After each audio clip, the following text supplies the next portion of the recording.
मां अमरदास खट्टर, संगठन मंत्री छत्तीसगढ़, सिंधी पंचायत, रायपुर छत्तीसगढ़ जो निवासी आहियां। अॼु असांजे साम्हूं सभ खां वॾो सवाल आहे कि भारत वर्ष में सिंधियुनि जी जनसंख्या घणी आहे।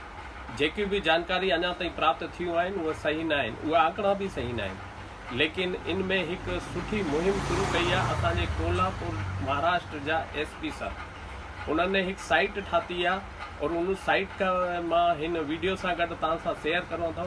तव्हां सभिनि भाउरनि ऐं भेनरुनि खे निमाणी वेनिती आहे कि इन में साइट वञी करे क्लिक करे पंहिंजे घर जे सदस्यनि जी सही जानकारी तव्हां असांखे मोकिलियो। ऐं जे हिकु परिवार में 10 सदस्यनि खां वधीक सदस्य आहिनि तो उनखे 2 फार्म भरो ऐं सही जानकारी तव्हां असांखे मोकिले करे सहयोग करे सघो था। तव्हांजी वॾी महिरबानी। ऐं तव्हां श्री SP सर सां व्यक्तिगत संपर्क भी करे सघो था। उन्हनि जो मोबाइल नंबर आहे 9850961857।